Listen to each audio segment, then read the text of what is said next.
ዛሬ ላጋራችሁ የመጣሁት በ75ቱ አገሮች ላይ የኢሚግራንት ቪዛ ፖዝ ተደርጎ ነበር ከጃንዋሪ 2026 ጀምሮ ማንኛውም አገር ከ75ቱ አገራት ውስጥ የተጠቃለለ ማንኛውም አገር ላይ የቪዛ አፕሊካንትስ ኢሚግራንት ቪዛ አፕሊካንትስ የሆኑ ሰዎች ማንኛቸውንም ከጃንዋሪ 2026 ጀምሮ ቪዛ ተሰጥቶ አያውቅም። አሁን ያንን በተመለከተ አዲስ ኢንፎርሜሽን አለ። መልካም ዜና ነው። እሱን ለማጋራት የመጣሁት አላን ጉደታ ነኝ ከአላን ጉደታ የጠበቃ ቢሮ። አብዛኛዎቻችሁ እንደምታውቁት የአዲሱ አድሚኒስትሬሽን ማንኛውንም ኢሚግራንት ቪዛ ከነዚህ ከ75 ሀገሮች ኢትዮጵያ ያለችበት ብዙ ሀገሮች ናቸው፣ 75 ናቸው አክቹዋሊ ኢትዮጵያ ያለችበት ከነዛ ሀገሮች ማንኛውንም አይነት የኢሚግራንት ቪዛን ከልክሎ ነበር። ከልክሎ ሳይሆን ያ ፖዝ ሆኗል። ከጃንዋሪ 21 2026 ጀምሮ ነው መሰለኝ። ብዙዎቻችሁም እንደምታውቁት ኤምባሲ ትገባላችሁ። በአባት በእናት በወንድም በእህት በልጆች በባል በሚስት አማካኝነት ቤኔፊሻሪ የሆናችሁ ኤምባሲ ገብታችሁ ኤምባሲ ኢንተርቪው ካደረጋችሁ በኋላ የቪዛ ኦፊሰሮቹ ቪዛውን አይሰጧችሁም። ኮንግራቹሌሽንስ ሁሉ ብለዋችሁም ሊሆን ይችላል አላውቅም። ግን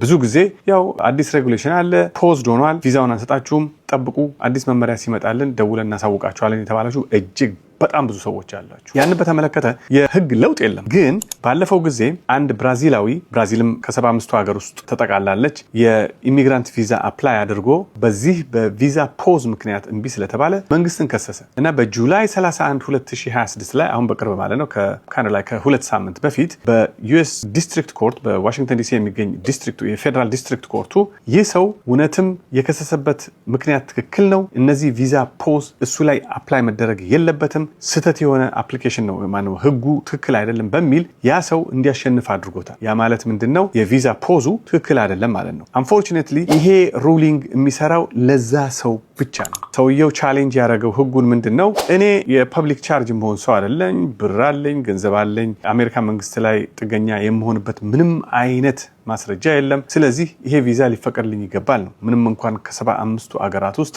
ብራዚል ብትጠቃለልም እኔ ይገባኛል ነው ያለው። ፍርድ ቤቱ በሱ ተስማምቷል። ስለዚህ ይሄ ቪዛ ፖዝ ልክ አይደለም በሚል ይህንን ሰውዬ አሸናፊ አድርጎታል። ያ ሰው ካሁን በኋላ የቪዛውን አፕሊኬሽን ፕሮሰስ እስካሟላ ድረስ ቪዛውን እንዲያገኝ ብሎ ወስኗል። ትልቅ ዜና ነው። አንፎርቹኔትሊ ያ ድል ለሁላችሁም አፕላይ የሚያደርግ አይደለም። ኖት የት ገና ማለት ነው። ግን አትሊስት ተጀምሯል። ካሁን በኋላ ብዙ ክሶች ይኖራሉ። ብዙ ሀገሮች እንደዚህ አይነቶቹን ነገሮች ቻሌንጅ ይደረጋል። እስካሁን ድረስ እንግዲህ 8 ወር ሊሆነው ነው ማለት ነው። እስከ 8 ወር ድረስ ምንም አይነት ኢሚግራንት ቪዛ ተሰጥቷቸው አይቀርም።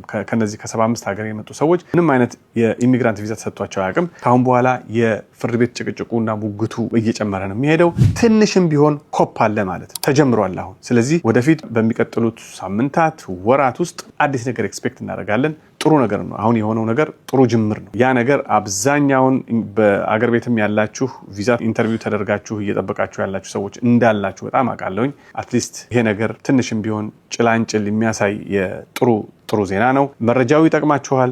አዲስ ነገር ሲኖር ደግሞ መጥቼ ለማሳወቅ ሞክራለሁ። መረጃ ሁል ጊዜ ለስኬት ቁልፍ ነው። አላን ጉደታ ነኝ ከአላን ጉደታ የጠበቃ ቢሮ ነው።